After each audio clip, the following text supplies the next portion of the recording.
అందరం కూర్చుందామండి. ప్రతి ఒక్కరు కూర్చుందాం. అలాగే ఎవరైనా సాక్ష్యం అందించాలనుకున్నవారు సాక్ష్యాన్ని ఇమ్మని ప్రభు పేరట మనం చేస్తున్నాం. సాక్ష్యం ఇవ్వాల్సిన వారు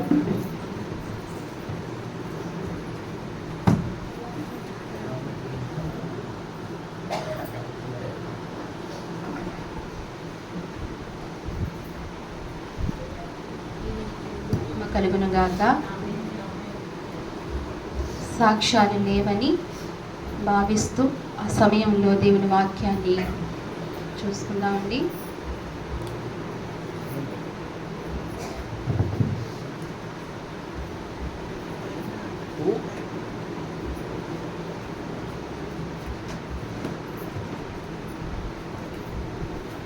ఇంతవరకు దేవుని నామాన్ని మహిమ పొందుకుంటూ వచ్చారు. మీ అందరికీ కూడా ప్రభు అయిన యేసుక్రీస్తు నామములో మీ అందరికీ కూడా నా ప్రత్యేకమైన వందనాలు తెలియజేస్తున్నామండి. అందరూ కూడా పరిశుద్ధ గ్రంథాన్ని తెచ్చుకున్నారా? తెచ్చుకున్నట్లయితే ఒకసారి కుడి వాస్తవంతో పైకెత్తుతామా? పరిశుద్ధ గ్రంథాన్ని అందరూ కూడా తెచ్చుకున్నారా? మందిరానికి వచ్చినప్పుడు పరిశుద్ధ గ్రంథాన్ని చేత పట్టుకోవాలి. సెల్ ఫోన్ల కన్నా బంగారము కన్నా అన్నిటికైనా విలువైనది బైబిలు. పరిశుద్ధ గ్రంథాన్ని మోయాలి. అందరం కూడా కుడి చేత్తో ఎత్తి పట్టుకుందామా పైకి? వాక్యమును యాకోబుకు తెలియజేసిన వాడని, వాక్యమును యాకోబుకు తెలియజేసిన వాడని, ఏ జనముకి లాగునా చేసి ఉండాలేదని, ఏ జనముకి లాగునా చేసి ఉండాలేదని, దేవునికి గానము చేయుటై మంచిది, మందరము స్తుతి గానము చేయుటై మంచిది. హల్లెలూయా. బైబిల్ అందరం కిందకి దింపుదామండి.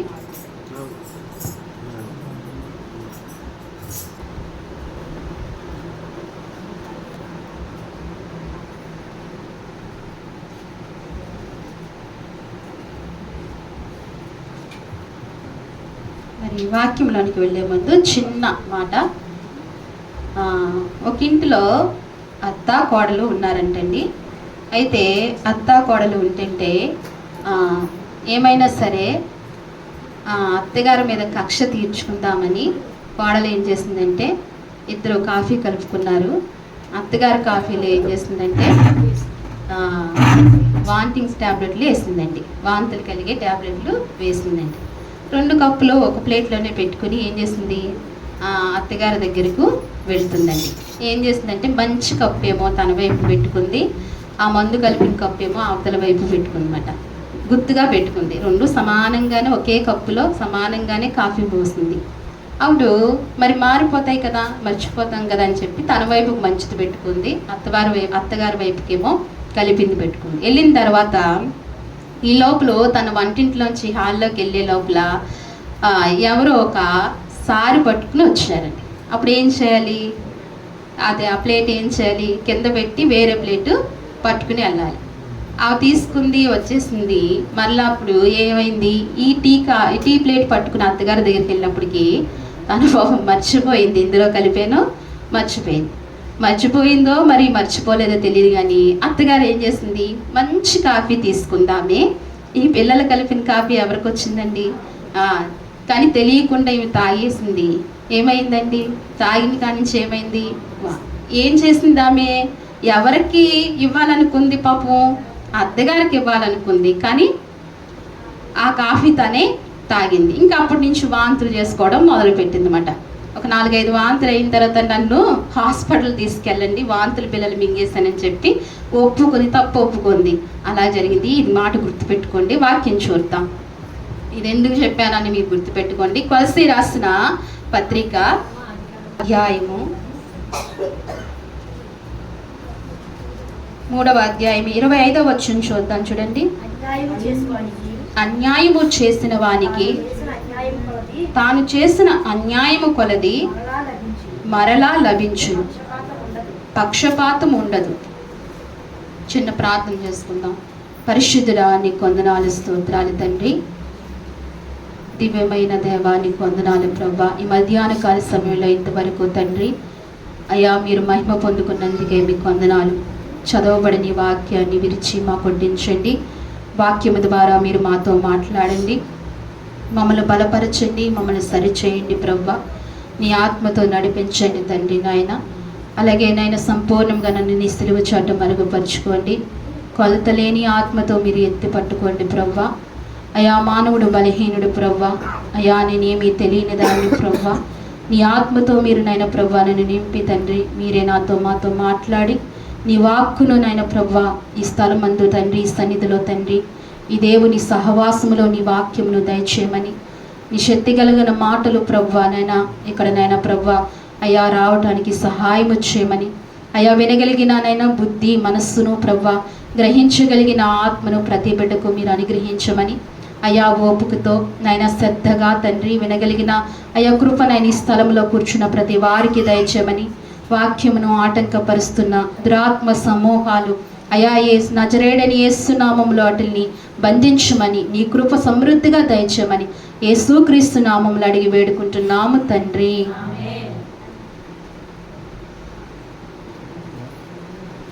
అన్యాయము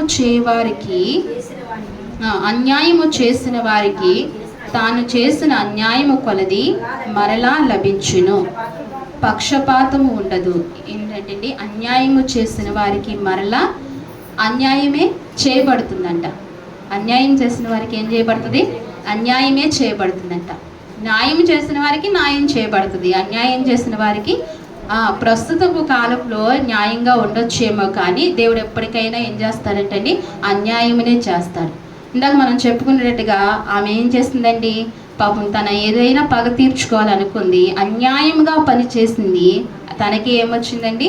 తనకే తెలియదు. అలాగనే దేవుని వాక్యము కూడా సెలవిస్తుందండి, అన్యాయము చేసిన వారికి తాను చేసిన అన్యాయము కొలది మరలా లభించిన. ఎంత అన్యాయము చేస్తామో అంత అన్యాయం మరలా చేసిన కొలది. ఎంత అన్యాయము కొలతుంది. ఎక్కడండి? ఎక్కడ కొలుతుంది? దేవుని దగ్గర కొలుతుంది. ఎంత అయితే అన్యాయము చేస్తాడో ప్రతిదానికేనండి దేవుని దగ్గర ఏముందంటండి? కొలుతుంది. ప్రతిదానికి దేవుని దగ్గర కొలుతుంది. నీతి క్రియలు చేసిన వారికి ఆ కొలత కూడా దేవుడు కొలిసి ఉంచాడు. మంచి పనులు చేసిన వారిని కూడా మంచి పనులు కొలత కొలిసి దేవుడు ఉంచాడండి. అన్యాయము చేసిన వారిని కూడా ఆ కొలత కొలిసి ఏం చేస్తాడంటండి? ఆయన దగ్గర ప్రతిదీ లిఖితమై ఉన్నవండి. ప్రతిదీ కూడా ఆయన దగ్గర ఉంచబడి ఉన్నాయి. అందుకే అన్యాయము కొలది మరలా లభించును, పక్షపాతం ఉండదంటండి. ఏముండదంటండి? దేవుని న్యాయపీఠము దగ్గర ఏముండదంట? పక్షపాతం ఉండదంట. దేవుడు అందుకే న్యాయవంతుడు అయ్యాడు. ఆయన పక్షపాతం లేదు. అందుకే తన కుమారుణ్ణి ఈ లోకానికి పంపించినప్పుడు అండి, దేవాతి దేవుడు తండ్రి లోకానికి పంపించినప్పుడు మానవ పాపము ఆయన మీద వేసినప్పుడు అండి, ఆయన ఏమన్నా నా కుమారుడు కదా అని క్షమించాడండి. ఎంత శిక్ష భరించాలో అంత శిక్షను ఎవరు భరించారండి? తన కుమారుడు భరించడానికి ఆయన చూశారు, ఇష్టపడ్డారు. ఆయన చూశారు, అంత శిక్షను కూడా ఆయన కుమారునికి ఇచ్చారు. అంటే ఆయన దగ్గర న్యాయం ఉంది, ఆయన దగ్గర అన్యాయము లేదు మాట. ఆయన దగ్గర మరొకటి ఉంది, పక్షపాతము లేదు. ఏమీ లేదు, పక్షపాతం. న్యాయము తీర్చేవాడు మనవాడు కదా అని మనవారి వైపు మాట్లాడేవారు చాలా మంది లోకంలో ఉంటారు కదండి. న్యాయం వెళ్తే లేకపోతే లంచము తీసుకుని న్యాయం చేసేవారు కూడా ఈ లోకంలో చాలా మంది ఉన్నారు. చాలా మంది కాదు, అందరూ అలాగనే ఉంటారు కదండి. లంచము తీసుకుని న్యాయం చేసేవారు, అన్యాయాన్ని ఖండితంగా ఖండించేవారు ఎవరు కూడా లేరు. కానీ మన ప్రభువైన యేసుక్రీస్తు వారు ఎవరికి వాళ్ళకి న్యాయము తీర్చేవాడు, ఎంతైనా కొలిచేవాడు. అందుకే ఇంకొక మాట కూడా గలతీ రాసిన పత్రికలో ఇంకొక మాట ఉంటుంది చూడండి. గలతీలు రాసిన పత్రిక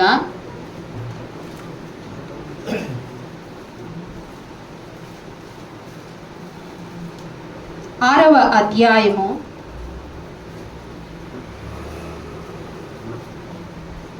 6వ మోసపోకుడి, దేవుడు వెక్కిరింపబడడు, మనుషులు ఏమి విత్తునో ఆ పంటనే కోయును. చాలండి, దేవునికి మహిమ కలుగును గాక. ఇక్కడ అంటున్నాడు కదా, మోసపోకుడి, దేవుడు వెక్కిరింపబడడు. మోసపోకుడి, దేవుడు వెక్కిరింపబడు, మనుషుడు ఏమి విత్తునో ఆ పంటనే కోయును. జ్ఞాపకం చేసుకోవాలి, మనుషుడు ఏమి విత్తునో ఆ పంటనే కోయును. మనుషుడు ఏది విత్తుతో అదే కోస్తాడు కదండి. భౌతికమైన విత్తనాలు చూడండి, మీరు ధాన్యం వేస్తే దానిమ్మ పండ్లు కాస్తాయండి. ఏం వస్తాయి? వడ్లే వస్తాయి, ధాన్యమే వస్తుంది కదా. మీరు యాపిల్ చెట్టు వేస్తే ఏమొస్తుంది? జాంకాయలు కాస్తాయా? కాయవు కదా.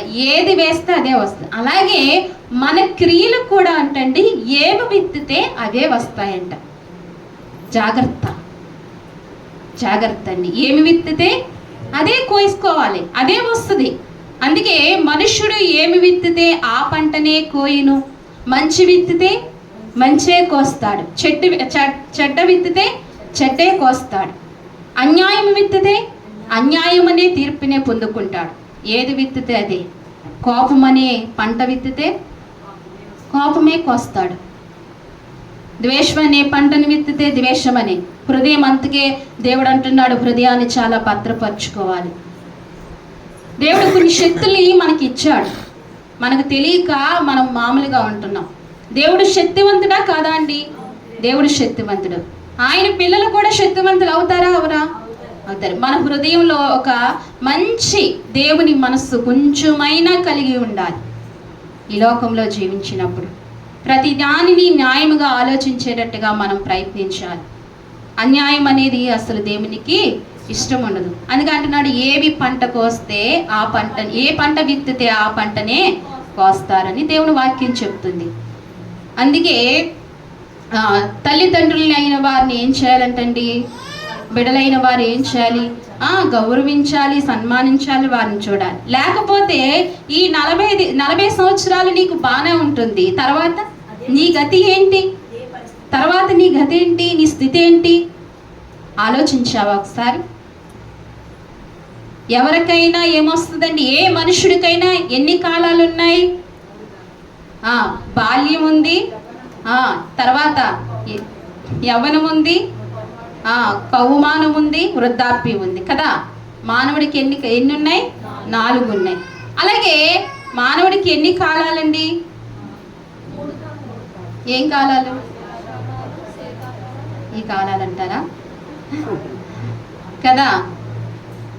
అయితే మానవుడికి ఎలాగైతే కాలములు ఉన్నాయో మనం మరలా ఆ స్థితికి కూడా మనం వెళ్తూ ఉంటాం. బాల్యం నుంచి యవనంలోకి వెళ్తాం, యవనంలోంచి ఏం వెళ్తామండి? మంచి నడి వయసులోనికి వెళ్తాం, నడి వయసులోంచి వృద్ధాప్యంలోనికి వెళ్తాం.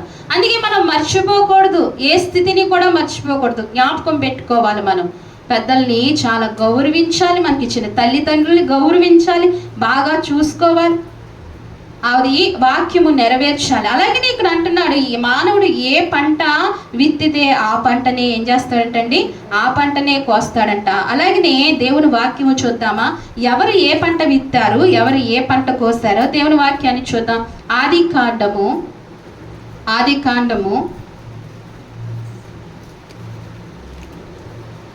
27వ అధ్యాయము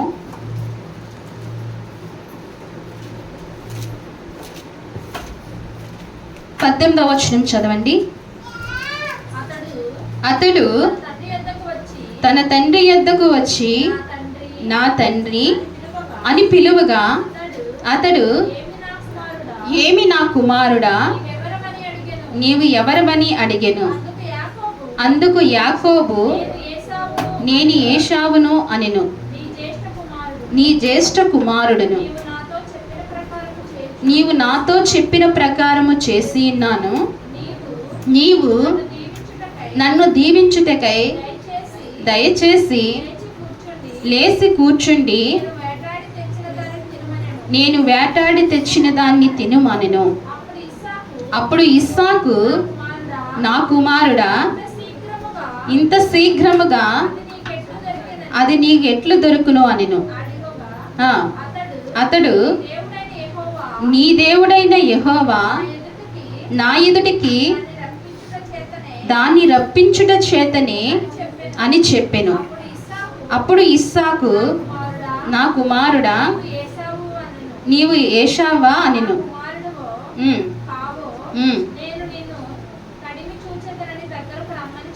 చెప్పెను.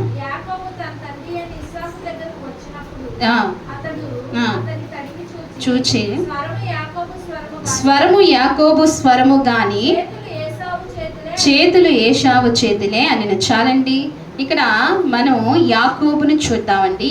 కీడు చేసిన దాని ఫలితము పొందుకున్నవారు. అంశం ఏంటండి?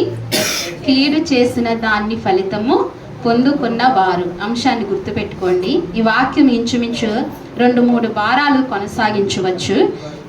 అంశాన్ని రాసుకోండి. కీడు చేసిన దాన్ని ఫలితము పొందుకున్నవారు. యాకోబు ఇక్కడ మనకు కనబడుతున్నారు. ఇక్కడ ఏమంటున్నాడంటే, యాకోబు రాసిన ఆదికాండంలో 27వ అధ్యాయం 18వ వచనం, అతడు తన తండ్రి యొద్దకు వచ్చి నా తండ్రి అని పిలువగా. ఎవరిని పిలిచాడు? ఎవరు వచ్చారండి? యాకోబు వచ్చి ఎవరి దగ్గరికి వచ్చాడు? ఇస్సాకు అని తన తండ్రి దగ్గరకు వచ్చి నా తండ్రి అని పిలిచి, అతడు ఏమి నా కుమారుడా నీవెవరు అని అడిగాను. ఎవరండి? ఇస్సాకు అడుగుతున్నాడు, ఏమి నా కుమారుడా నీవెవరు అంటే. ఎందుకు అడిగాడు నువ్వెవరు అని? ఆయన స్వరం ఎలా వినిపిస్తుందండి? యాకోబు స్వరం లాగే వినిపిస్తుంది. ఆయనకి చూపైతే పోయింది కానీ ఆ చెవులు బాగానే పనిచేస్తున్నాయి. ఎవరికి? ఇస్సాక్కి బాగానే పనిచేస్తున్నాయి. అందుకనే స్వరము వినగానే ఏమనుకుంటున్నాడు యాకోబు. కానీ ఆ సమయంలో యాకోబు రాకూడదు. ఎవరు రావాలి? ఏశావు రావాలి. అందుకే తండ్రి అనగానే నా కుమారుడా నువ్వు ఎవరివి అని అడిగాడు. తండ్రి బాగానే అడిగాడు. అయితే ఇక్కడ అంటున్నాడు, ఏమంటున్నాడంటే ఏమి నా కుమారుడా. అందుకు యాకోబు నేను ఏశావును అనెను అని నీ జ్యేష్ఠ కుమారుణ్ణి నువ్వు నాతో చెప్పిన ప్రకారము చేసి ఉన్నాను. నీవు నన్ను దీవించుటకై దయచేసి లేచి కూర్చుండమని నేను వేటాడిని తెచ్చమని తినమని చెప్పాను. ఏమంటున్నాడండి తండ్రిని? దయచేసి నువ్వు లేచి కూర్చో ప్రభా. ఇస్సాకు ఏం పడిపోయారండి? మంచం మీద పడిపోయాడు. ఇస్సాకు ఏం పడ్డాడు? మంచం మీద పడ్డాడు. ఇంకా లేవలేని స్థితి ఇస్సాకుది. అయితే వేటాడింది తెచ్చి నీకు తెచ్చాను, నువ్వు చెప్పినట్లుగానే, నువ్వు వేటాడమని చెప్పింది చెప్పినట్లుగానే నేను తెచ్చాను నీకు, నువ్వు లేచి తినమని, నేను వేటాడింది తెచ్చిన దాన్ని తినమని చెప్పాను. ఇందుగా ఇస్సాకు ఏమడిగాడండి? కాదు, ఇస్సాకు ఏమడిగాడంటే వేటాడిన మాంసం కావాలని అడిగాడు. ఎవరిని అడిగాడు? ఏశావుని అడిగితే ఇందులో కలగజేసుకుని యాకోబు తెచ్చేస్తాడు. మొదటి వచనం చదువుదాం ఒకసారి. ఇస్సాకు వృద్ధుడై అతని కన్నులకు మందదృష్టి కలిగినప్పుడు అతడు తన పెద్ద కుమారుడైన ఏశావుతో నా కుమారుడా అతని నేను పిలువగా అతడు చిత్తము నాయనా అని అతనితో అనెను. అప్పుడు ఇస్సాకు, ఇదిగో నేను వృద్ధుడను, నా మరణ దినము నాకు తెలిసింది, కాబట్టి నీవు దయచేసి నీ ఆయుధమైలను నీ అంబుల పొదను నీ విల్లును తీసుకుని అడవికి పోయి నా కొరకు వేటాడి మాంసము తెమ్మను. నేను చావక మునిపే నిన్ను నేను ఆశీర్వదించినట్లు నాకిష్టమైన రుచిగల భోజనము సిద్ధపరిచి నేను తినుటకై నా యొద్దకు తెమ్మని చెప్పాను. ఏం చెప్తున్నాడంటే, నాకు ఇష్టమైన రుచికరమైన భోజనము తినుటకై నా యొద్దకు తీసుకురావయ్యా అని తన కుమార్. నేను చనిపోకముందే నిన్ను నేను దీవిస్తాను. ఏమంటున్నాడండి? నేను చనిపోకముందే నిన్ను నేను దీవిస్తాను, అందుకే నువ్వు నాకు ఇష్టమైన ఆహారంను వండుకుని తీసుకురామని చెప్తున్నాడు. ఇంతగా తండ్రి మామూలుగా దీవించేయచ్చు కదా? ఎలా దీవించవచ్చండి? మామూలుగా దీవించేయచ్చు కదా? ఎందుకు వేటాడడానికి వెళ్ళమన్నాడు అంటే, ఇక్కడ దీవెన కావాలంటే ఏం చేయాలండి? కష్టపడాలి. దీవెన ఊరికినే రాదు కదండి. దీవెన ఊరికినే రాదు. దీవెన కావాలి అంటే దేవుని దీవెన కావాలి అంటే, పెద్దల దీవెనలు కావాలి అంటే ఏం చేయాలంటండి? కష్టపడాలి. నా పెద్ద కుమారుడే కదా, నా జ్యేష్ఠ కుమారుడే కదా, నేను ఎప్పుడు చనిపోతానో నాకు తెలియదు, నా సమయం దగ్గరకు వచ్చింది, నేను వృద్ధాప్యంలోనికి వచ్చేసాను, నా దినములు ఇంకా ఎంతగా లేవు, తక్కువగా ఉన్నాయి నా దినాలు, నేను నా జ్యేష్ఠ కుమారుని దీవించేస్తానని చెప్పి దీవించేయచ్చు కదా. కానీ అతను ఏం చేస్తాడంటే, నువ్వు వేటాడటానికి వెళ్ళు. ఏం పట్టుకుని వెళ్ళమన్నాడు? అంబులి పొదను పట్టుకోవాలి. మూడు వస్తువులు పట్టుకుని వెళ్ళమన్నాడు వేటాడటానికి కదండి. ఏం పట్టుకుని వెళ్ళమన్నాడు? 3 వస్తువులు పట్టుకుని వెళ్ళమన్నాడు. అలాగే మనం కూడా తండ్రి, కుమార, పరిశుద్ధాత్మ ముగ్గురిని పట్టుకొని మనం ఏం చేయాలంటండి? కష్టపడాలి. అప్పుడే దేవుడి దీవెనలు మనం పొందుకుంటాం. ఇస్సాకు ఎలాగైతే దీవిస్తానంటున్నాడో దేవుని కూడా మనల్ని దీవిస్తానంటున్నాడు. అందుకే ఇక్కడ అంటున్నాడు, వెళ్ళుము, నాకు ఇష్టం వచ్చిన మాంసము తీసుకురమ్మని, నేను తిని నిన్ను ఆశీర్వదిస్తానని చెప్పాను. నేను ఆశీర్వదించినట్లుగా నాకు ఇష్టమైన రుచిగల భోజనము సిద్ధపరిచి నేను తినుటకై నా యొద్దకు తెమ్మని చెప్పాను. ఇస్సాకు తన కుమారుడైన ఏసావుతో ఇట్లు చెప్పుచుండగా రెబ్కా వినెను. ఎవరు విన్నారండి? రెబ్కా వింది. ఇస్సాకు ఎవరితో చెప్తున్నారు? పెద్ద కుమారుతో చెప్తుంటే ఎవరు విందంటండి? భార్య వింది. మరి మనకు అనిపిస్తుంది, వచనం చదివినప్పుడు ఏమనిపిస్తుంది? ప్రతి తల్లికి ఎవరిష్టం అనిపిస్తుంది కదా? చిన్న కుమారుడి ఇష్టం, పెద్ద కుమారుడి ఇష్టం లేదేమో అని అనిపిస్తుంది. కాదు, తల్లికి ప్రతి బిడ్డ, తల్లి ఎంతమందినైతే కంటుందో ఆ ప్రతి బిడ్డ మీద అదే ప్రేమ ఉంటుంది తల్లికి. కానీ ఇది దైవ నిర్ణయము, దైవ చిత్తము. ఇలా జరుగుట దైవ చిత్తం. ఆమె మనసును మార్చటము దైవ కార్యము. ఎందుకంటే యాకోబు దేనికి పాకులాడారంటేనండి, యాకోబు దేనికండి? జ్యేష్ఠత్వానికి పాకులాడాడు. దేనికి పాకులాడ్డాడు? జ్యేష్ఠత్వం. ఏశావు చూడలా, ఏశావు దాన్ని గమనించుకోలా. ఏశావు చాలా నిర్లక్ష్యంగా బ్రతికాడు. తనకు హక్కుని ఇచ్చిన ఆ హక్కుని ఉపయోగించుకోలేదు. ఈనాడు దేవుని సన్నిధిలో మనకు దేవుడు ఒక పనిని కానీ బాధ్యత కానీ ఇచ్చినప్పుడు ఆ బాధ్యతను మనం ఏం చేస్తున్నామండి? ఆ బాధ్యతను మనం గౌరవించట్లా, ఆ బాధ్యతను తిరస్కరిస్తున్నాం. ఎవరిలాగా? ఏశావులాగా. ప్రభు ఏం చేశాడంటే ప్రతి మానవులకి ఒక బాధ్యతని ఇచ్చాడు. దేవుని రక్తంలో కడగబడిన ప్రతి మానవుడికి ఒక బాధ్యత. ఏం బాధ్యత అండి? ఆయన్ని ఆరాధించే బాధ్యత. ఏం బాధ్యత అండి? ఆయన్ని ఆరాధించే బాధ్యత. ఆరాధించే ఆ పనిలో ఒక్కొక్కరికి ఒక్కొక్క పనిని ఇచ్చారు. దేవుడు ఎంత చిన్న పనినిచ్చినా ఆ పనిని ఏం చేయాలంటండి? నమ్మకంగా, ఎప్పుడూ కూడా మానకుండా నమ్మకంగా నెరవేర్చాలి దేవుని పనిని. అయితే ఇక్కడ రెబ్కా వినేసిన తర్వాత ఆమె ఏం చేస్తుందంటండి, ఇదిగో నీ తండ్రి నీ అన్నయ్యైన ఏశావుతో మృతి పొందక మునుపు నేను తిని యెహోవా సన్నిధిని నిన్ను ఆశీర్వదించినట్లు నా కొరకు మాంసము తెచ్చి నాకు రుచిగల భోజనం సిద్ధపరచమని చెప్పగా వింటిని. నీ అన్న దగ్గర ఈ మాట నీ తండ్రి పలుకుతున్నాడు యాకోబు. నీ తండ్రి నీ అన్న దగ్గర ఈ మాట చెప్పాడు, రుచికరమైన భోజనం వండుకురా, నిన్ను నేను దీవిస్తానని చెప్పాడు. నిన్ను వేటకు వెళ్ళమన్నాడు అన్నను. మరి నువ్వేమో ఏం చేస్తావో నాకు తెలియదు. నేను చెప్పినట్లుగా నువ్వు చెయ్యి. ఆ దీవెనలు నీ మీదకి రావాలి. ఎవరి మీదకండి? యాకోబు మీదకి రావాలని తల్లి ఆశపడుతుంది. ఆ దీవెన నీ మీద. కాబట్టి నా కుమారుడా నా మాట విను. ఏమంటుంది? ఈ ఒక్క మాట విందామా? నా కుమారుడా నా మాట విని. ఎవరు చెప్తున్నారు? తల్లి అయిన రిబ్కా చెప్తుంది, కుమారుడా నా మాట విని. ఈనాడు తల్లి అనే సంఘము చెప్తుంది, నా కుమారుడా నా మాట విను. ఏమని చెప్తుందండి? నా మాట విను. యాకోబు తల్లి మాట విన్నాడా లేదా? విన్నంత ఫలితంగా ఏమొచ్చిందండి? పట్టలేనంత దీవెన వచ్చింది. ఎవరి మాట విన్నందుకు? తల్లి మాట, రెబ్కా మాట యాకోబు విన్నందుకు పట్టలేనంత దీవెన పొందుకున్నాడు. అలాగే ఎవరైతే సంఘం అనే తల్లి మాట వింటారో వారి జీవితాల్లో కూడా పట్టలేనంత దీవెనలు పొందుకుంటారని దేవుని వాక్యం సెలవిస్తుంది. ఎవరి మాట వినాలంటండి? తల్లి మాట. ఎందుకంటే తండ్రి చెప్తాడు. ఎవరు చెప్పారు అలా చేయమని? ఎవరు చెప్పారు? ఏశావుకి ఎవరు చెప్పారు? తండ్రి చెప్పాడు. అలా చేయమని తండ్రి చెప్పాడు. ఆ మాట ఎవరింది? తల్లి వింది. తండ్రి చెప్పిన మాట సంఘం అనే తల్లి వింటుంది. ఆ తల్లి చెప్పిన మాట ఎవరు వినాలి? బిడ్డలు వినాలి.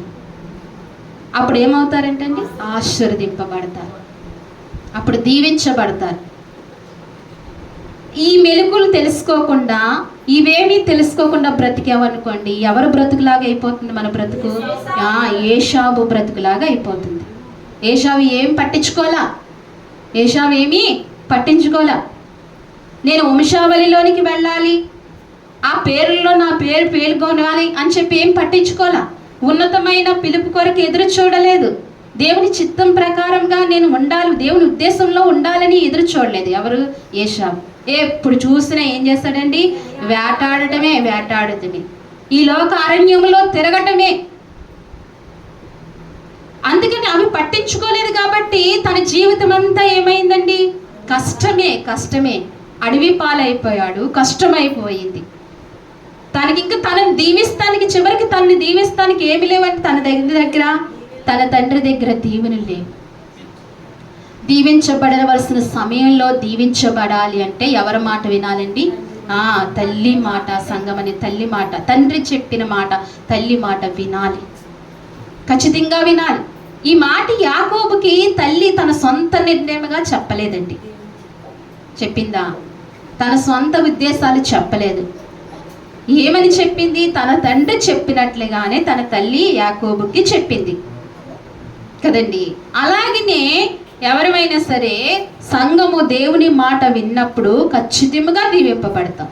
దేవుని మాట అంత శక్తి ఉంది. దేవుని మాటలో శక్తి లేదు అన్న వారి చేతిలో ఎవరైనా ఎత్తగలదమ్మా? ఎవరైనా అనగలదాం? కాలలో కూడా అనలేము. ఎందుకని? దేవుని మాట ఎంతో శక్తి కలిగిన మాట. దేవుడు మాటతో ఎన్నో సృష్టించాడు, మహత్కార్యాలు దేవుడు మాటతో చేశాడు. అందుకే ఆయన మాటకి ఏమవ్వాలంటండి? విధేయం. ఇక్కడ తల్లి ఏం చెప్తుందంటే, నా కుమారుడా నా మాట విను, నేను నీకు ఆజ్ఞాపించినట్లు చేయము. నీవు మందకు వెళ్ళి 2 మంచి మేకపోతులను అక్కడ నుండి నా యొద్దకు తెమ్ము. వాటితో నీ తండ్రికి ఇష్టమైన రుచిగల భోజనం అతనికి చేసేదని నేను. ఎవరికి తెలుసండి తండ్రి రుచితనములంతా? ఎవరికి తెలుసు? రెబ్కాకు తెలుసు. రెబ్కా ఎన్నో సంవత్సరాల నుంచి ఏం చేస్తుంది? వండి పెడుతుంది. ఇస్సాకు వండి పెడుతుంది కదా. అసలే ఇస్సాక్కి పాపం కొంచెం ఎదిగిన తర్వాత ఎవరు లేరండి?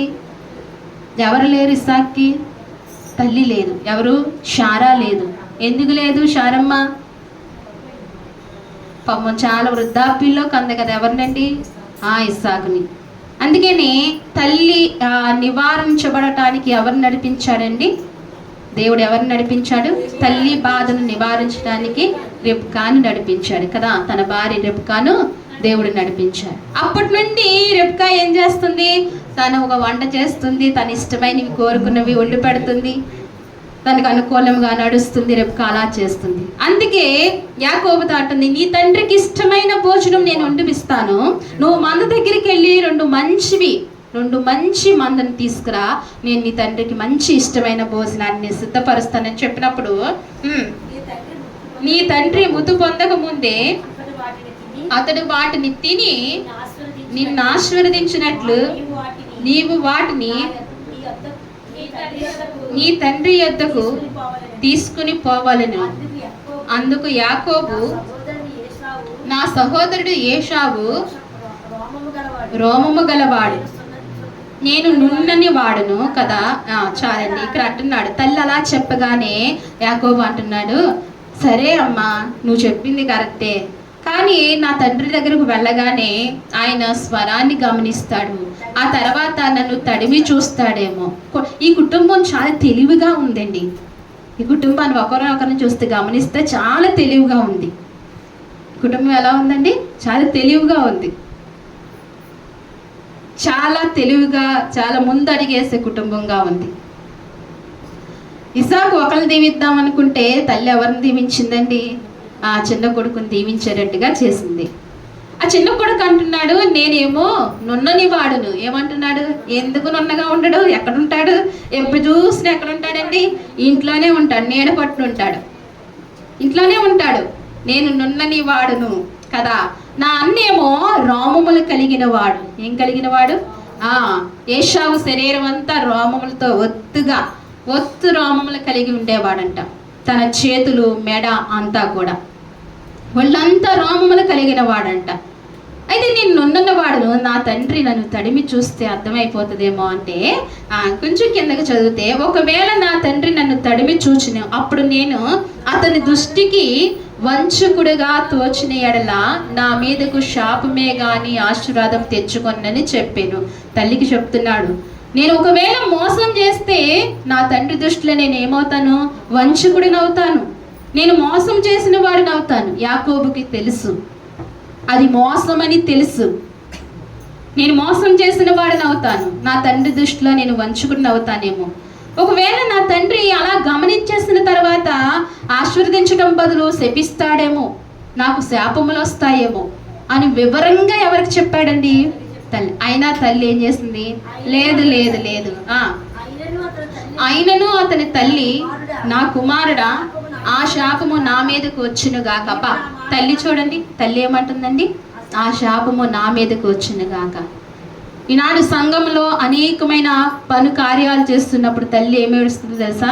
తండ్రి క్షమించయ్యా, ఆ శాపము నా మీదకి పోని రాని ప్రభు, ఆ బిడ్డలను క్షమించయ్యా అని తల్లి ఏడుస్తూ ఉంటుందంటండి మన కొరకు.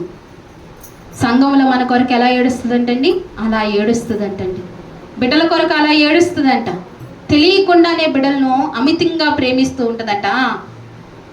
నా మీదకు వచ్చిన గాక నీవు నా మాట మాత్రము విని పోయి వాటిని నా యొద్దకు తీసుకుని రమ్మని చెప్పగా అతడు వెళ్ళి వాటిని తన తల్లి యొద్దకు తీసుకువచ్చెను. అతని తల్లి అతని తండ్రికి ఇష్టమైన రుచిగల భోజనము సిద్ధపరిచెను.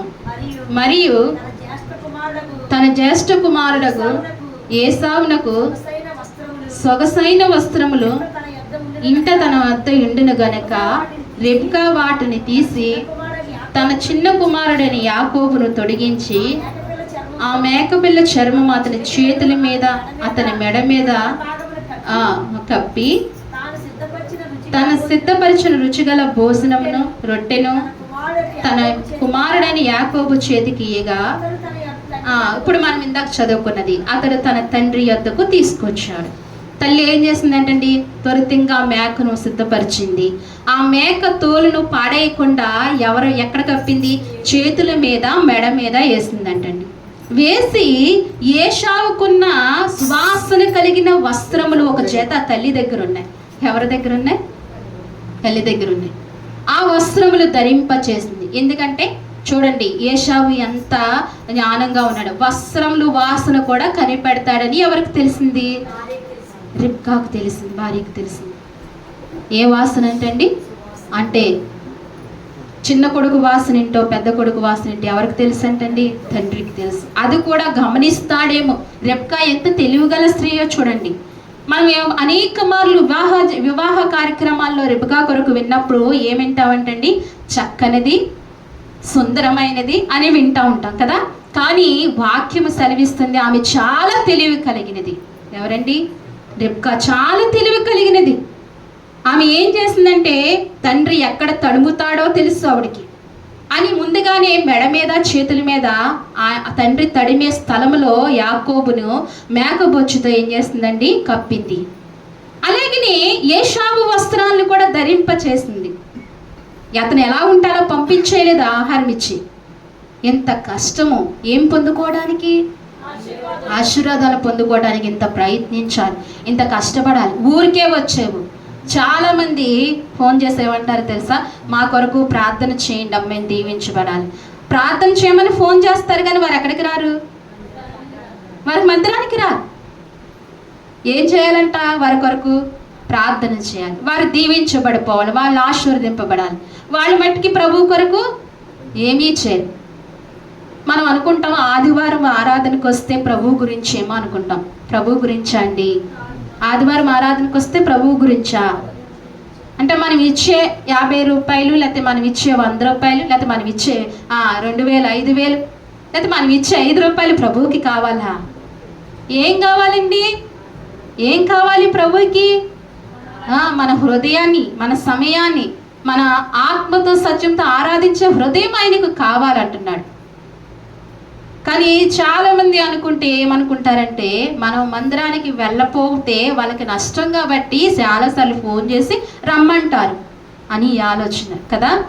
లేదు, అది ఆలోచన పెడితే మనం దీవించబడలేం. కానీ దేవుడు ఉద్దేశాన్ని, దేవుడు ఆజ్ఞలు నెరవేరిస్తేనే మనం ఎంతగానో మేలుకరంగా దీవించబడతాం. ఇక్కడ ఎంతో కష్టపడాలి. ఏమి పొందుకోవటానికండి? దీవెనలు పొందుకోవడానికి కష్టపడాలి.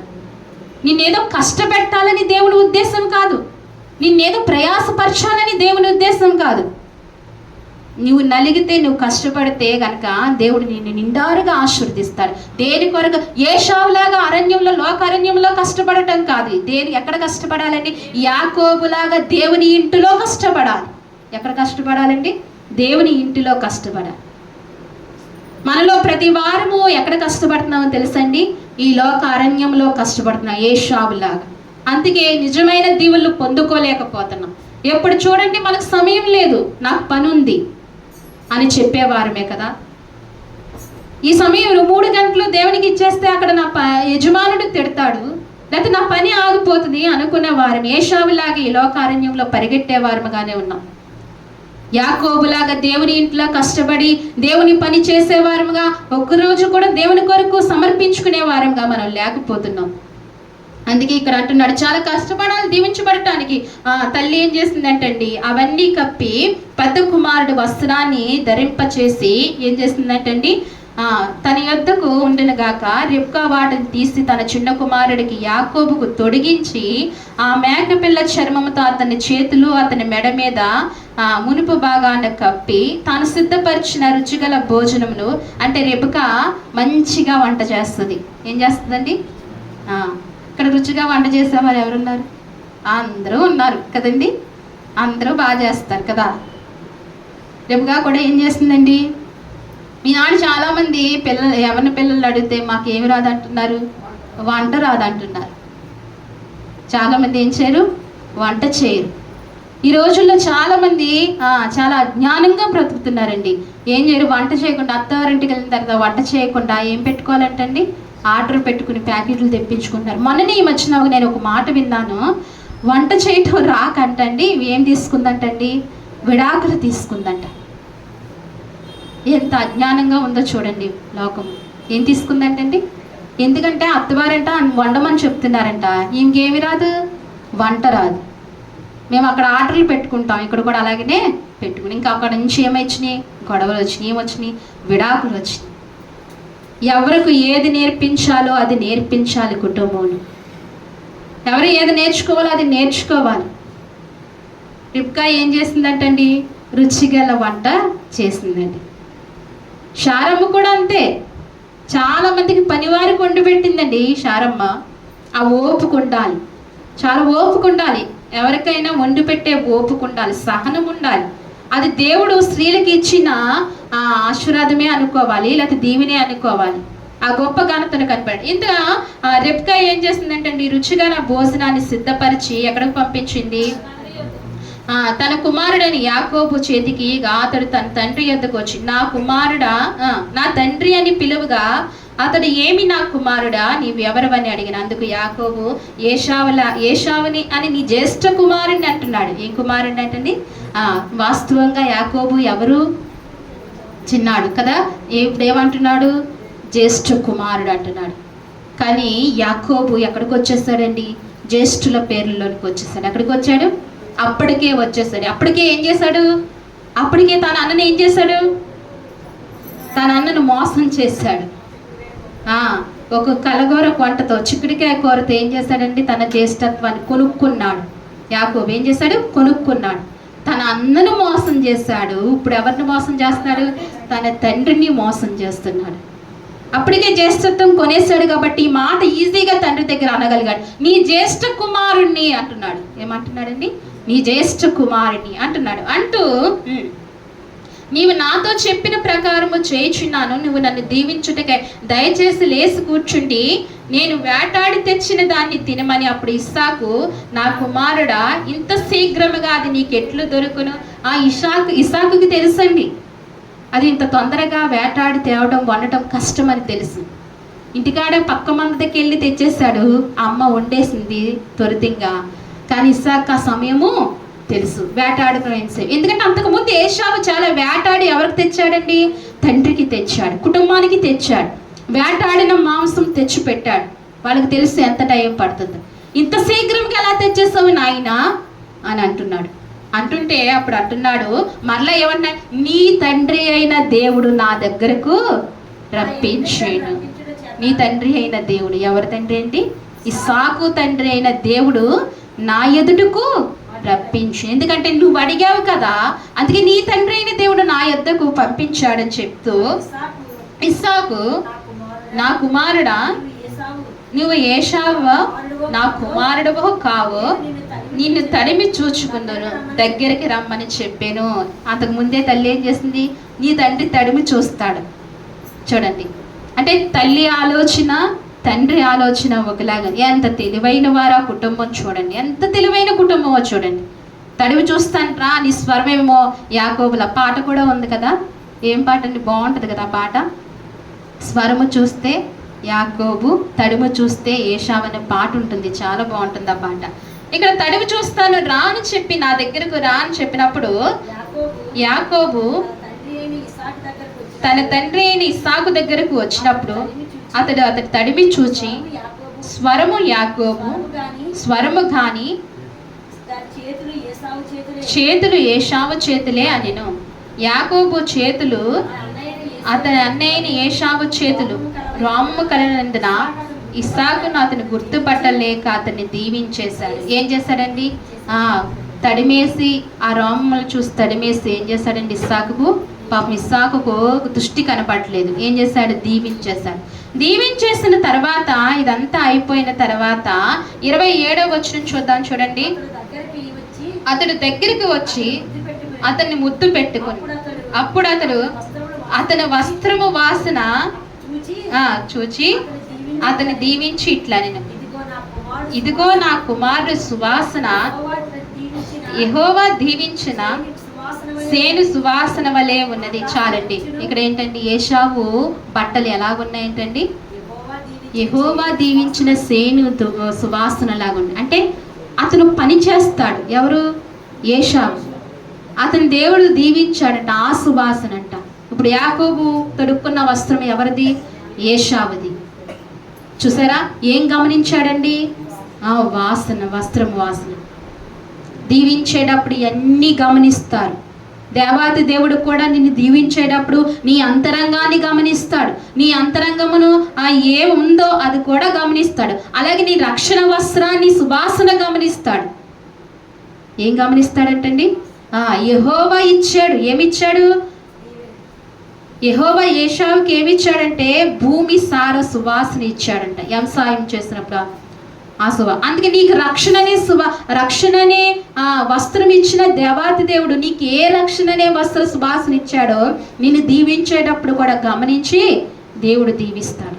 చూసారా ఎంత గొప్ప మాట? చూసారా, దీవించనని చెప్పి ఆకాశమును సారమును, భూమి సారమును, విస్తారమైన ధాన్యమును, ద్రాక్షారసమును నీకు దేవుడు నీకు అనుగ్రహించును గాక. జనములు నీకు దాసులగుదురు, సాగిలపడుదురు. నీ బంధు జనములకు నువ్వు ఏలికగా ఉందువు. నీ తల్లి పుత్రులు నీకు సాగిలపడుదురు. నిన్ను శపించబడు వారు శపింపబడుదురు, నిన్ను దీవించేవారు దీవింపబడుదురు గాక. ఇక్కడ చాలండి. ఇక్కడ ఇస్సాకు యాకోబుని దీవించేశాడు. ఎన్ని విధాలుగా ఉన్న ఆశీర్వాదాలన్నీ కూడా దీవించేశాడు. భూసారము, ఆకాశ సారము, అన్ని సారాలు ఇచ్చేసి దీవించేసి జనములకు, బంధువులకి నీకు ఏలికలుగా ఉండును అని అన్ని రకాలుగా దీవించేసి ఏమంటున్నాడంటే నిన్ను శపించు వారు శపింపబడుదురు. మనం కూడా ఒక మాట గమనించాలి వాక్యాన్ని బట్టి. దేవుడు దీవించిన వ్యక్తిని మనం ఏం చేయకూడదంటండి? శపించకూడదు, దూషించకూడదు, శపించకూడదు. తిరిగి ఏమవుతాయంటండి? అందుకే ఎవరిని గమ్ముని ఏమనద్దు అని చెప్పేది. అందుకే ఏమనద్దని చెప్పేది. ఏ టైంలో దేవుడు ఏ వ్యక్తిని ఆశీర్వదిస్తాడో, ఏ వ్యక్తిని అభిషేకిస్తాడో తెలియదు, అందుకే అనకూడదు. అలాగనే నిన్ను దీవించేవారు వారు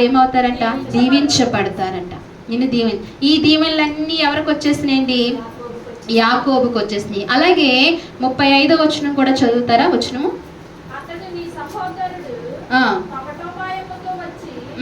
కొంచెం ఒక నిమిషము, కొంచెం కిందకి చదవండి, పైకి చదవండి.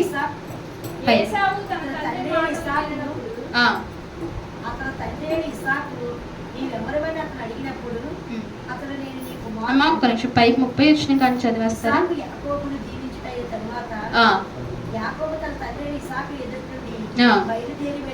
బయలుదేరి వెళ్ళిన తక్షణమే అతని సహోదరుడు ఏశావు వేటాడి వచ్చిన సిద్ధపరిచి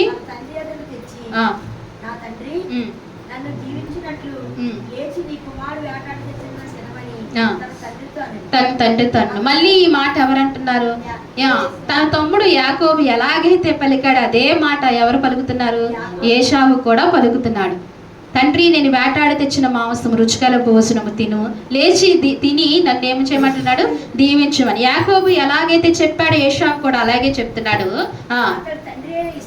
అతడు తండ్రి అయిన ఇస్సాకు, నీవు ఎవరినని అతడు అడిగినప్పుడు, నేను నీ కుమారుడు ఏశావును, నీ జ్యేష్ఠ కుమారుని అనగా ఇస్సాకు మిగటంగా గడగడా వణుకుచు, అట్లయితే వేటాడి తెచ్చిన భోజనమును నా ఎద్దుకు తెచ్చిన వారు ఎవరు? నీవు రాకమునుపు నేను వాటన్నిటిలో తిని అతన్ని నిజముగా దీవించి తిని అతని దీవించబడిన వాడై ఉన్నాడు. చూసారా? ఇస్సాకు అంటున్నాడు, నేను వేటాడితే మాంసము తెచ్చారు, అతను నువ్వు రాకమునుపు ఒక వ్యక్తి తెచ్చాడు, నేను తినేశాను, దీవెనలన్నీ కూడా ఎవరికి ఇచ్చేసాను? తిని అతనికి ఇచ్చాను. నీలాగే ఉంది, నువ్వే అనుకున్నాను, ఇప్పుడు నువ్వు వచ్చావా? కానీ ఇస్సాకుకి తెలిసిపోయింది ఇతను ఎవరని, ఏశావు అని తెలిసింది. అప్పుడు అంటున్నాడు, ఏమంటున్నాడు? ఏశావు తన తండ్రి మాటలు విన్నప్పుడు దుఃఖాకాంతుడై పెద్ద కేక. అబ్బా, ఏమని కేకేశాడండి? పెద్ద కేకేశాడు, దిగులు పడిపోయాడు. దుఃఖాకాంతుడు. ఎందుకు దుఃఖాకాంతుడయ్యాడు? మరి దీవెళ్ళు, శాశ్వత కాలం ఉండే తరతరాలు వచ్చే దీవెళ్ళు, దీవెన పొందుకుంటే తన వరకే కాదు, తన తరం వరకే కాదు. ఎన్ని తరాలు అంటండి? 1000 తరాలు. ఈనాడు నువ్వు దేవుని దీవెన పొందుకుంటే నీ తరం ఒకటే గతించిపోదు, ఇంకా నీ తర్వాత తరములు కూడా ఏమవుతాయండి? నీ వల్ల దీవింపబడతాయి. అందుకే మనం ఎలా ఉండాలి? దీవెనకరముగా దేవుని సన్నిధిలో ఉండాలి. మన తరం ఒకటే వెళ్ళిపోదు, మనం వెనుకున్న 1000 తరాలు కూడా ఏమవుతాయంటండి? దీవించబడతాయంట. అందుకే అంటున్నాడు ఇక్కడ, ఏమంటున్నాడంటే, పెద్ద కేక వేసెను, ఓ నా తండ్రి నన్నును దీవించమని తన తండ్రితో బాధపడుతూ, తండ్రి నన్ను కూడా నువ్వు దీవించయ్యా, నాయనా నన్ను దీవించయ్యా నువ్వు అని వేదనతో అడుగుతున్నాడు. అతడు నీ సహోదరుడు కపటోపాయముతో వచ్చి నీకు రావలసిన దీవెనలు తీసుకుపోయాను.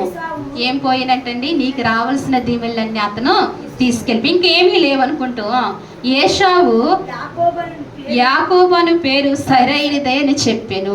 ఇక్కడ ఏం చెప్తున్నాడండి? మా దుఃఖంలో ఏశావు ఏం చెప్తున్నాడు? యాకోబు అన్న పేరుకి సరైన పనే చేశాడు. యాకోబు అంటే ఏంటి? మోసగాడు. చూసారా? అంటే ఏశావు కూడా చాలా తెలివైన వాడు. ఎవరు? ఎందుకంటే పేర్లకు అర్థము చెప్పగలిగాడంటే తాను కూడా ఏంటండి? చాలా జ్ఞానము కలిగిన వ్యక్తి. పేరుకి ఏం చెప్పాడు? అర్థము చెప్పాడు. యాకోబు అంటే మోసగాడు. చూడండి, కుటుంబం అంతా ఎంత తెలివిగా ఉందో, ఎంత జ్ఞానముగా ఉందో. అయితే అతను నిజంగా మోసగాడని చెప్పి అతడు నన్ను ఈ 2 మార్లు మోసపుచ్చాను, నా జ్యేష్ఠత్వము తీసుకునేను, ఇదిగో ఇప్పుడు వచ్చి నాకు రావాల్సిన దీవెనలు తీసుకునని చెప్పి నా కొరకు మరి ఏ దీవెనలు మిగిల్చి ఉంచలేదా అని అడిగాను. అతన్ని ఎన్నిసార్లు మోసపుచ్చాడంటండి? 2 సార్లు మోసపుచ్చాడంట. 2 సార్లు ఎవరి చేతిలో మోసపోయాడండి? యాకోబు చేతిలో 2 సార్లు అంటున్నాడు. పంపించాడు కదా. ఎన్నిసార్లు అంటున్నాడండి? 2 సార్లు. అలాగనే తల్లి గర్భంలో కూడా ఏం చేశాడు? కానీ ప్రయత్నించాడు, కానీ యాకోబు అక్కడ సాధ్యం కాలేదు. అక్కడ కూడా ఏం చేశాడండి? మొదలు పెట్టాడు. మడుము పట్టుకుని ఏం చేస్తున్నాడంటండి, నేను ముందుకు వెళ్తాను, నేను ముందు పుడతానని చెప్పాడంట తల్లి గర్భంలో. అక్కడ కూడా తన తల్లి గర్భంలోంచి ఏం చేస్తున్నాడు, జ్యేష్ఠత్వ హక్కు గురించి పోరాడుతున్నాడు. అబ్బా, ఏ హక్కు గురించి అండి? పేరు మోసగాడని వచ్చింది కానీ యాకోబు మోసగించాడు. తన ప్రయత్నం మంచిది, తన ఉద్దేశం మంచిది, దేవుడు ప్రణాళిక, దేవుని చిత్తాన్ని నెరవేరుస్తున్నాడు. ఎక్కడి నుంచి అంటండి, తల్లి గర్భంలోంచే పెనుగులాడుతూ వచ్చాడంట.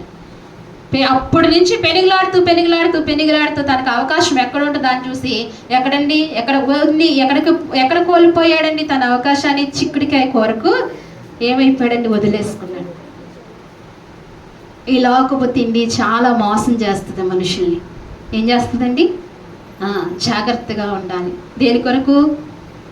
ఈ లోక తిండి విషయంలో. అందుకే దేవుడు అంటున్నాడు, మితముగా ఏమంటున్నాడు, మితముగా తినమంటున్నాడు. తిండి విషయంలో మితముగా ఉండమంటున్నాడు. నీ నోటికి ఏం పెట్టుకోమంటున్నాడు, నీ గొంతుకి ఏం పెట్టుకోమంటున్నాడు, కత్తి పెట్టుకోమంటున్నాడు. అయితే ఇక్కడ ఏమైందండి, అందుకు ఇస్సాకు అతడు నీకు ఏలికగా నియమించి, అక్కడ దీవెనలన్నీ చెప్పేస్తున్నాడండి. అయితే ఇదంతా అయిపోయింది, మనకంతా తెలిసిందే, కానీ మరొకసారి పరిశుద్ధాత్మ దేవుడు జ్ఞాపకం చేస్తున్నాడు. 29, 21 చదవండి ఒకసారి. ఇప్పుడు వరకు ఎవరు మోసపోయారు? పాపం ఎవరు మోసపోయారండి? ఏషావు మోసపోతూ వచ్చాడు. ఇక్కడ చదవండి 29, 21. తరువాత యాకోబు, నా దినములు సంపూర్ణమైనవి గనుక నేను నా భార్య యొద్దకు పోవునట్లు ఆమెను నాకిమ్మని లాబానును అడగగా, లాబాను ఆ స్థలములో ఉన్న మనుషులందరినీ పోగు చేసి విందు చేయించి రాత్రివేళ తన కుమార్తె అయిన లేయాను అతని యొద్దకు తీసుకుని పోగా యాకోబు ఆమెను కూడెను. మరియు లాబాను తన దాసి అయిన జిల్పాను తన కుమార్తె అయిన లేయాకు దాసిగా ఇచ్చెను. ఉదయమున ఆమె లేయా అని ఎరిగి అతడు లాబానుతో, నీవు నాకు చేసిన పని ఏమిటి? ఏమడుగుతున్నా చాలండి, ఏమడుగుతున్నాడండి, నువ్వు నాకు చేసిన పని ఏంటి మావా అని అడుగుతున్నాడు. ఇప్పుడు ఇక్కడికి లాబాను దగ్గరికి వచ్చేసాం మనం. అక్కడ దీవిని పొందుకున్న యాకోబుని ఎక్కడికి వచ్చేసామండి.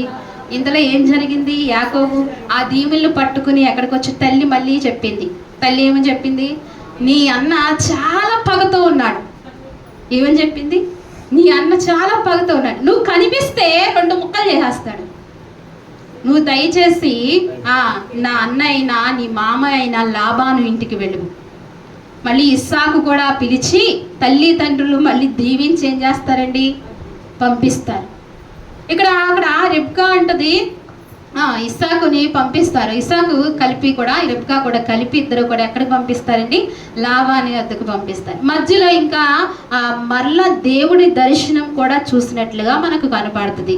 యాకోబు ఏం చేస్తాడు, ఒక రాయి తలగడగా చేసుకుని అక్కడ ఏం చేస్తాడండి, పడుకున్నప్పుడు లేదు రాయి తలగడగా చేసుకుని పడుకున్న పైనుంచి కిందకి ఏమొస్తుందండి, నిచ్చెన వస్తుంది కదా, ఇది దేవుని సన్నిధే అంటాడు కదా. ఇవన్నీ కూడా జరుగుతూ ఉంటాయి. జరిగిన తర్వాత లాబాను దగ్గరికి వెళ్తాడు. అయితే రెబ్కాను చూస్తాడు. ఎక్కడ చూస్తాడండి, బావి దగ్గర మందను కాస్తున్న రెబ్కాను రాహేలును చూసి ఏం చేస్తాడండి, ఏం చేస్తాడు, యాకోబు ప్రేమిస్తాడు, ఇష్టపడతాడు, మనసు పడతాడు. పడిన తర్వాత లాబాను దగ్గరికి వెళ్తాడు. ఇంకా నేను మీకు వివరంగా చెప్పాలనుకున్నాను, సమయం ముందుకెళ్తుంది కాబట్టి. లాబాను కూడా చాలా మర్యాద అయిన కుటుంబం. ఏం కుటుంబం అండి, మర్యాద అయిన కుటుంబం.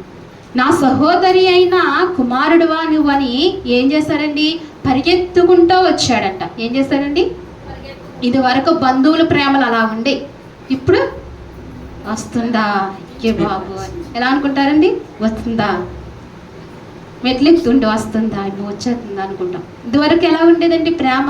లాబానంట అంత దూరాన్ని యాకోబుని చూసి ఏం చేశాడంట, పరిగెత్తుకుంటా వెళ్ళి మెడ మీద పడి ముద్దు పెట్టుకుని, నా మేనల్లుడా నా నా చెల్లి కొడుక అని చెప్పి వృద్ధాడి ఏం చేశాడంటే చాలా ప్రేమతో ఏం చేశాడంటండి తన ఇంటికి తీసుకొచ్చిన తర్వాత అదంతా మనకు తెలిసింది. 7 సంవత్సరాలు ఏం చేయమన్నాడు, నీ రిబ్కాని చేసుకుంటా రాహేల్ని చేసుకుంటానంటే ఏమంటున్నాడండి, 7 సంవత్సరాలు చేయమన్నాడు.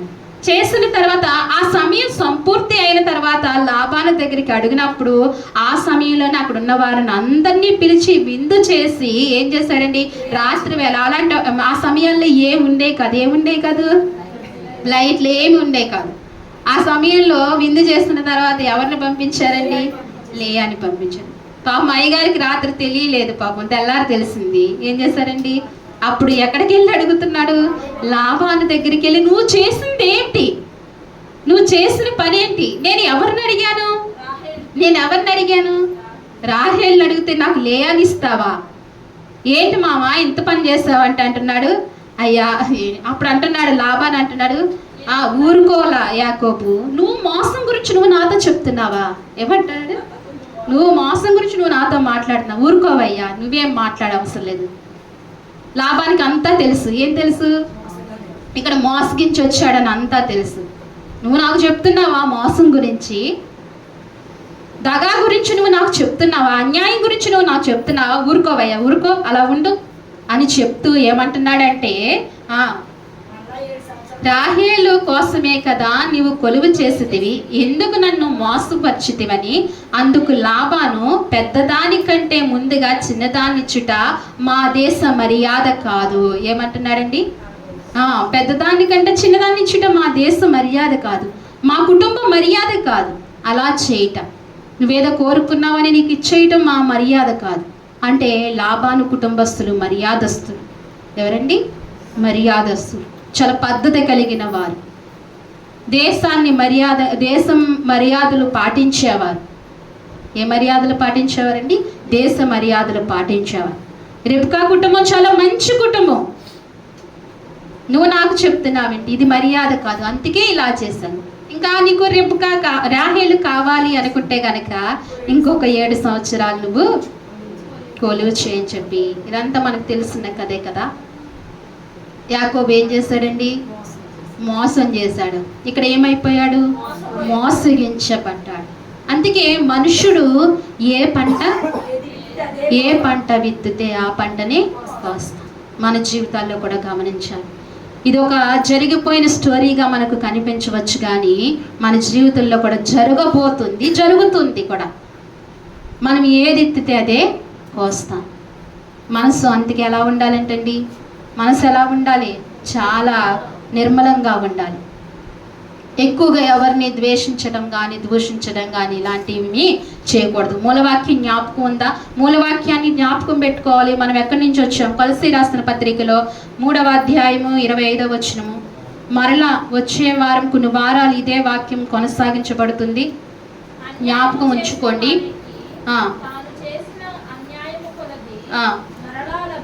మరలా లభించును, పక్షపాతం ఉంది. అన్యాయం చేసిన కొలది మరలా అన్యాయమునే వస్తుంది. దేవుని దగ్గర ఏముండదంటండి, పక్షపాతం ఉండదంట. గతంలో ప్రభువా నీకు ఇన్ని చేశాను కదా, నీకు ఇంత చేశాను కదా అని అంటే ఏముండదు. దేవుడి న్యాయమైనది, ఆయన న్యాయపీఠము న్యాయమైనది. నేను నీ కొరకు ఇంత చేశాను కదా అంటే ఊరుకోడు. ఆయన ఏం చేస్తాడండి, న్యాయమునే ఇస్తాడు, న్యాయమునే తీరుస్తాడు. నేను గత కాలంలో ఇంత చేశాను ఇంత చేశాను అని అనటానికి వీలు లేదు. ఆయన ఏం చేస్తాడంటండి, న్యాయమునే, పక్షపాతం ఉండదు. యేసునాథుడికి పక్షపాతం ఉండదు. అలాగే ఇంకో మూలవాక్యం కూడా గలతీ రాసిన పత్రిక 6-7వ అధ్యాయంలో, దేవుడు ఎక్కిరింపబడడు. మనుష్యుడు ఏ పంట విత్తితే ఆ పంటనే కోస్తాడు. అందుకే మనం చాలా జాగ్రత్తగా ఉండాలి. మన కుటుంబ జీవితాల్లో, మన సంఘ జీవితంలో, మన సమాజంలో ఎక్కడ ఎలా ఉండాలండి, చాలా జాగ్రత్తగా జీవిస్తూ ఉండాలి. ఎక్కడైనా నీ సాక్ష్యాన్ని పోగొట్టుకోకుండా ఉండాలి. ప్రతి చోట నీ సాక్ష్యాన్ని ఏం చేసుకోవాలి, కాపాడుకుంటూ ఉండాలి. దేవుని కొరకు ప్రయత్నిస్తూ ఉండాలి, జాగ్రత్తగా మసులుకోవాలి. అందుకే ఏ పంట విత్తితే ఆ పంటనే కోస్తామని జ్ఞాపకం ఉంచుకోవాలి. ఎక్కడ ఎవరు కీడు చేసిన దానికి ప్రతిఫలము పొందుతాము, అందుకే జ్ఞాపకం ఉంచుకోవాలి, చాలా జాగ్రత్తగా ఉంచుకోవాలి. ఈ వాక్యం దేవుడు మీ హృదయాలు దీవించి ఆశీర్వదించును గాక. ఆమేన్. మోకరిందామండి, ప్రతి ఒక్కరూ మోకరిందాం. ప్రార్థన చేసుకుందాం, కళ్ళు మూసుకుందాం. పరిశుద్ధాత్మ దేవుడా, ఇంతవరకు మీరు మాట్లాడుతూ వచ్చారు తండ్రి నాయన. అవును ప్రభువా నాయన, అయ్యా మనుషుడు ఏ పంట విత్తితే ఆ పంటే కోస్తాడని చెప్పావు తండ్రి నాయన. దేవుడు వెక్కిరింపబడడు, మనుషుడు ఏ పంట విత్తితే ఆ పంటనే కోస్తాడు. దేవుడు అన్యాయం చేయడు, న్యాయవంతుడు, ఆయనకు పక్షపాతం ఉండదని మాట్లాడుతూ వచ్చావయ్యా. మా జీవితంలో సరి చేయడానికి మాటలు మాట్లాడుతూ వచ్చావు. మధ్యాహ్న కాల సమయంలో మీరు మాట్లాడుతూ వచ్చారు ప్రభువా. అవును తండ్రి, అయ్యా మేము మంచి పంటను విత్తి అయ్యా మంచి పంటను కోసేవారుగా ఉండటానికి సహాయం చేయండి. మానవులమైన మేము ప్రభువా చెడ్డ పంటను విత్తి మంచి పంట కోయాలనుకుంటున్నామయ్యా. అది వీలు పడదని నువ్వు చెప్తున్నావు, అది అన్యాయమని నువ్వు చెప్తున్నావు కదా ప్రభా. ఈ మధ్యాహ్న కాల సమయంలో ప్రభా మరి మరొకసారి తండ్రి అయ్యా తెలియబడిన వాక్యమైన మరొకసారి జ్ఞాపకం చేస్తూ వచ్చావు. యాకోబును మా ముందు ఉంచుతూ వచ్చావయ్యా. యాకోబు ఎన్ని విషయాల్లో ఎక్కడెక్కడ మోసగించాడో, మరలా తను తిరిగి మోసపోయాడో ప్రభా. అలాగే తన జీవితంలో మోసపోయాడు ప్రభా, తన తండ్రిని మోసగించాడు ప్రభా. అలాగే నైనా యాకోబు నిండు వృద్ధాప్యంలో ప్రభా తన కుమారుడైన ఏసాపు విషయంలో కూడా అయ్యా తన కుమారుల చేతిలో మోసపోయాడయ్యా. నిజమే తండ్రి నైనా, మేము ఏది విత్తితే అదే కోస్తామయ్యా. మేము ఎవరినైనా మోసం చేస్తే మరలా అది మాకు మోసంగా తిరిగి వస్తుంది కదా ప్రభా.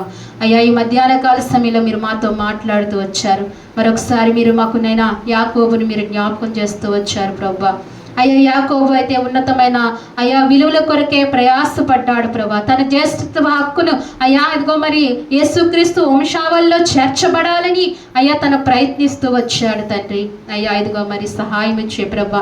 మా ఆలోచనలో మా విలువలు మా గ్రహింపు కూడా అయ్యా మేము నైనా ప్రభా యేసుక్రీస్తు వంశావళిలో చేర్చబడాలని, నిత్యరాజ్యంలో మేము చేర్చబడాలని మాకు కూడా తలంపులు కలిగి మేము జీవిస్తానికి సహాయం తండ్రి. నైనా నీ కృప దయచే ప్రభా అని అడుగుదామా? నిన్న వాక్యాన్ని బట్టి ప్రభా మమ్మల్ని సరిచే, మమ్మల్ని బలపరిచయ్యా, మమ్మల్ని సంధింపచే తండ్రి. అయ్యా విత్తిన విత్తనాలు మా హృదయంలో ఫలించడానికి కృప దయచేయని ప్రార్థన చేసుకుందాం అండి. చిన్న ప్రార్థన చేసుకుందాం. తల్లి చిన్న ప్రార్థన చేస్తారు. మనందరం లేచి నిలబడి దేవుని కానుకని సమర్పించుకుందాం అండి.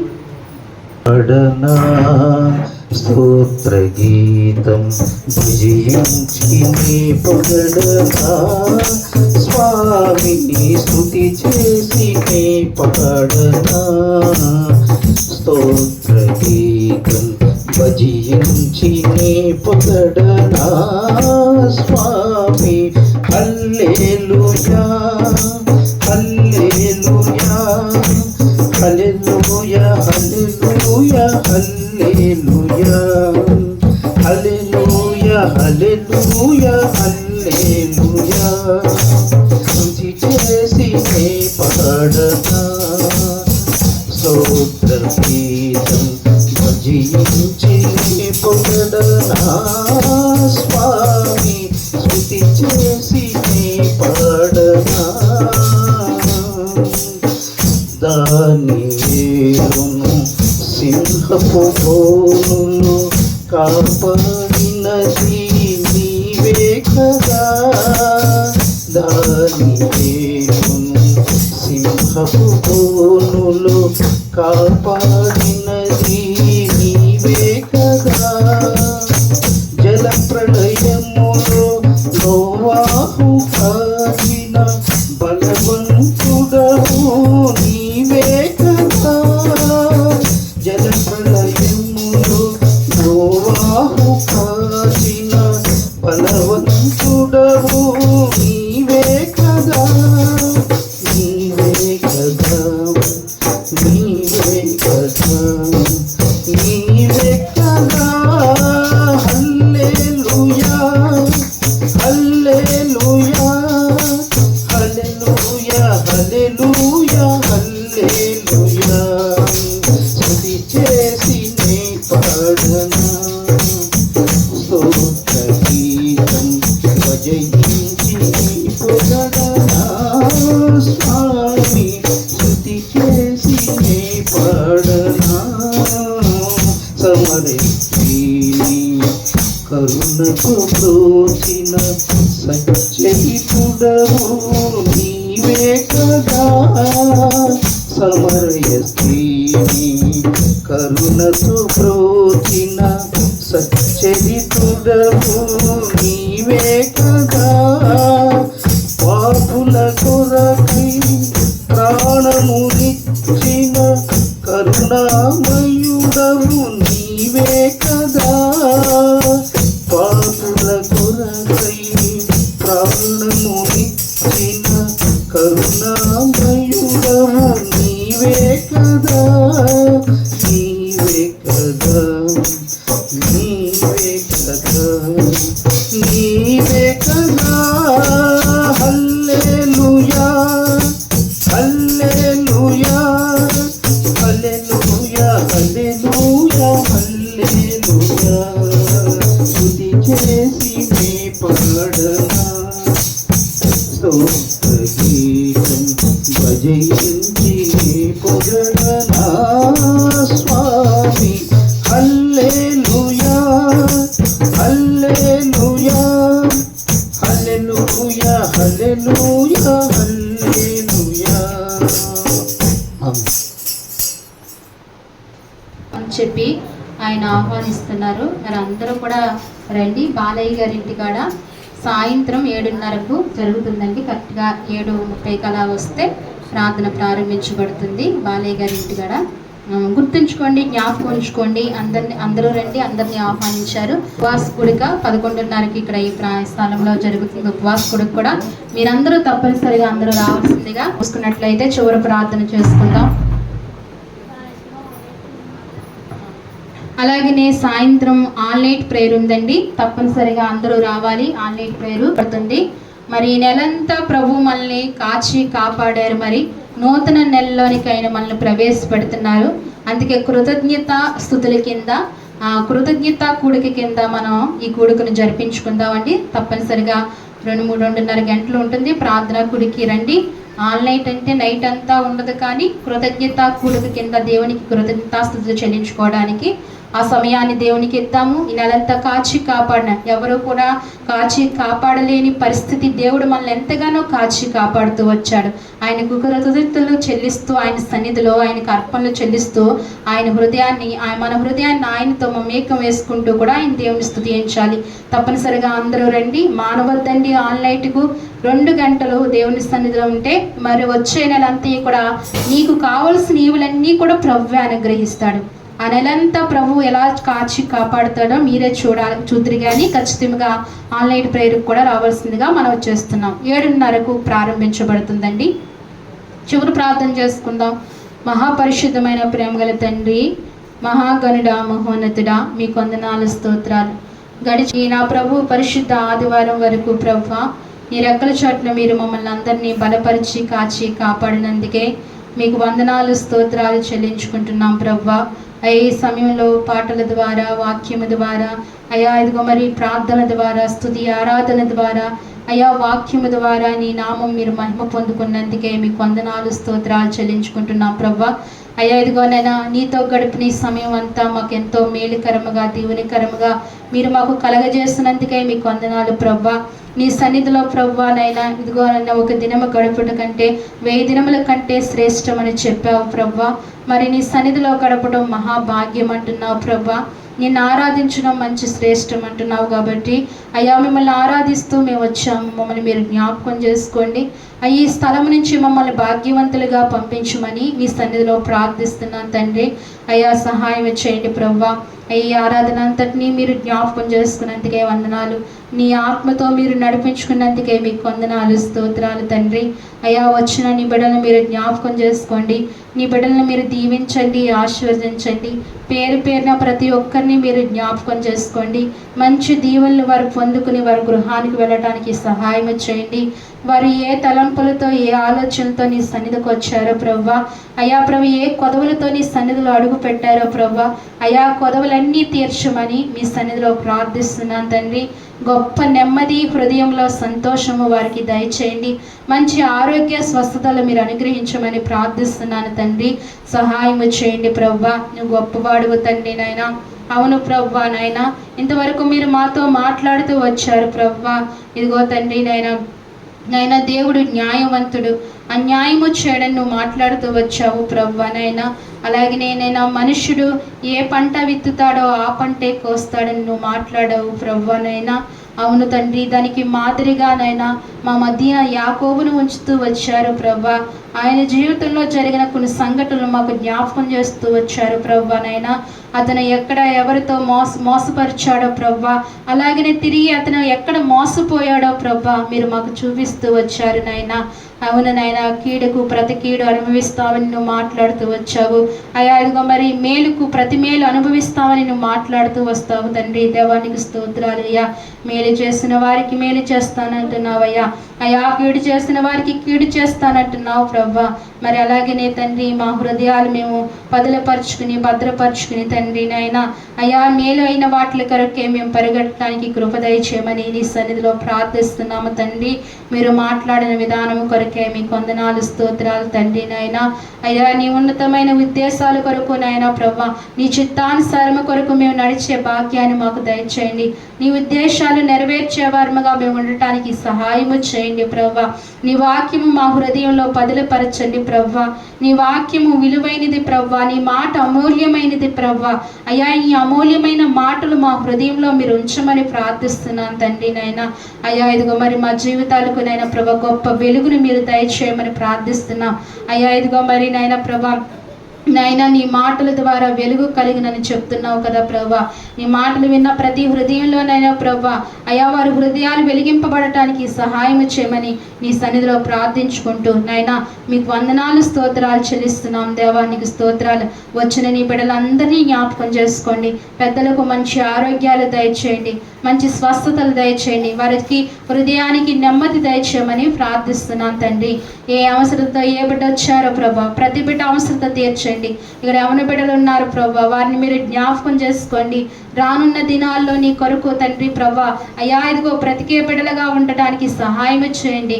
నీ కొరకు నైనా ప్రభా వారి జీవితాలు అర్పించుకుని ప్రభా నైనా అయ్యా ఇదిగో మరి నీ కొరకు జీవించే కృప అయా బిడ్డలందరికీ మీరు దయచేయమని ప్రార్థిస్తున్నాను తండ్రి. వారు అనేక ఆత్మలు రక్షించే బిడ్డలుగా ఉండటానికి కూడా సహాయం చేయండి. ఈ ప్రాంతంలో యవన బిడ్డలు ఎవరైతే ఉన్నారో వారందరినీ మార్చండి ప్రభా నైనా. ఆయా వ్యసనాలకు నైనా ప్రభా లోనైపోయిన వారిని వ్యసనాల నుంచి విడిపించమని ప్రార్థిస్తున్నాను తండ్రి. ఈ వీధిలో ఉన్న ప్రతి యవన బిడ్డలు మీరు జ్ఞాపకం చేసుకోండి నైనా, సహాయం చేయండి ప్రభా. నిన్ను కలిగి ఉండటానికి కృప దయచేయండి, నిన్ను విశ్వసించడానికి నీ కృపను అనుగ్రహించండి ప్రభా. వారి హృదయాలు వెలిగించమని ప్రార్థిస్తున్నాను తండ్రి, సహాయం చేయండి ప్రభా. అలాగే ఈ వార కార్యక్రమాలు ఈ సహవాసంలో జరుగుతున్న ఈ వార కార్యక్రమాల్లో మీరు తోడుగా ఉండండి ప్రభా. మంగళవారం గృహ కుడుకులో మీరు తోడుగా ఉండండి తండ్రి. శుక్రవారం ఉపవాస కుడుకులో మీరు తోడుగా ఉండండి ప్రభా. అలాగే సాయంకాలం జరుగుతున్న ఆల్ నైట్లో మీరు తోడుగా ఉండండి ప్రభా. ఆల్ నైట్కు ప్రభా మేమందరము కూడా నైనా సమకూర్చబడి ప్రభా నీకు కృతజ్ఞతాస్తుతులు చెల్లించుకుంటూ ప్రభా అయా నీకు వందనములు చెప్తూ ప్రభా హృదయపూర్వకమైన కృతజ్ఞతలు నాయన నీకు చెల్లిస్తూ ప్రభా నాయన ఈ నెలంతా మీరు కాచి కాపాడినందుకే అయా నీకు మరొక్కసారి నైనా ప్రభా అయా నాయన కృతజ్ఞతలు చెప్పేవారముగా మేము ఉండటానికి మమ్మల్ని అందరినీ సిద్ధపరచండి. హృదయాల్లో మీరు సిద్ధపాటును దయచేయండి ప్రభా నాయన. ఈ స్థలంలో సాయంకాలం నైనా ప్రభా మళ్ళీ సమకూర్చబడటానికి మా అందరి తాగులు సరళము చేయమని నీ కృపను అనుగ్రహించమని నీ సన్నిధిలో ప్రార్థిస్తున్నాం తండ్రి. అలాగే తిరిగి నైనా ఆదివారం ఆరాధనలో కూడా తండ్రి మీరు మాకు తోడుగా ఉండండి. ఆదివారం ఆరాధన ఆత్మీయంగా జరిపించండి ప్రభా. అయా అడ్డులు ఆటంకములు తొలగించండి ప్రభా. ప్రతి ఒక్కరికి సిద్ధపడి రావడానికి నీ సన్నిధికి నాయన తిరిగి నిన్ను ఆరాధించే కృపాభాగ్యం ప్రతి ఒక్కరికి దయచేయమని ప్రార్థిస్తున్నాను తండ్రి. సహాయం చేయండి ప్రభా, బలపరచండి. అయా సర్వలోక పరిశుద్ధుల ఆరాధనలు విమోచించబడిన మీ దాసులక్క నా యొక్క మా యొక్క ఆరాధన అంతయు కూడా నీ సన్నిధికి మీరు చేర్చుకుంటున్నందుకే నీకు వందనాలు. సర్వలోకము ప్రభా ఈ దినమునైనా ప్రభా అయా నిన్ను ఆరాధిస్తూ వస్తుంది ప్రభా. ప్రతి ఒక్కరూ నిన్ను ఆరాధిస్తున్నారు. నువ్వంత గనుడువి తండ్రి నాయన.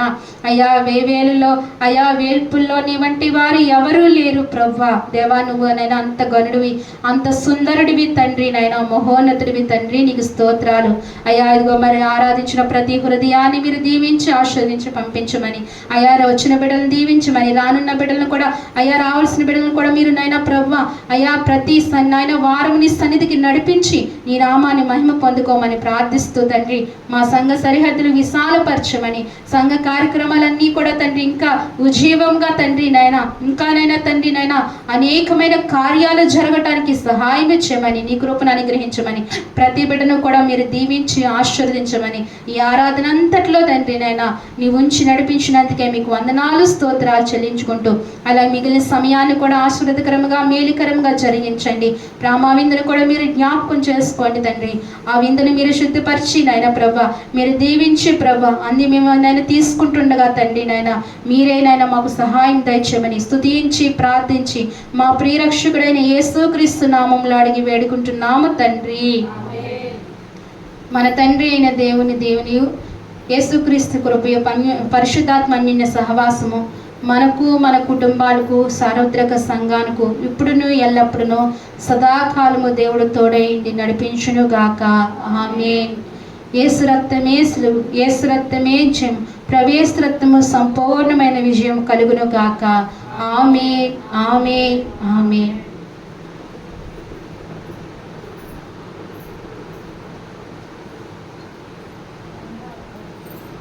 అందరికీ వందనాలు.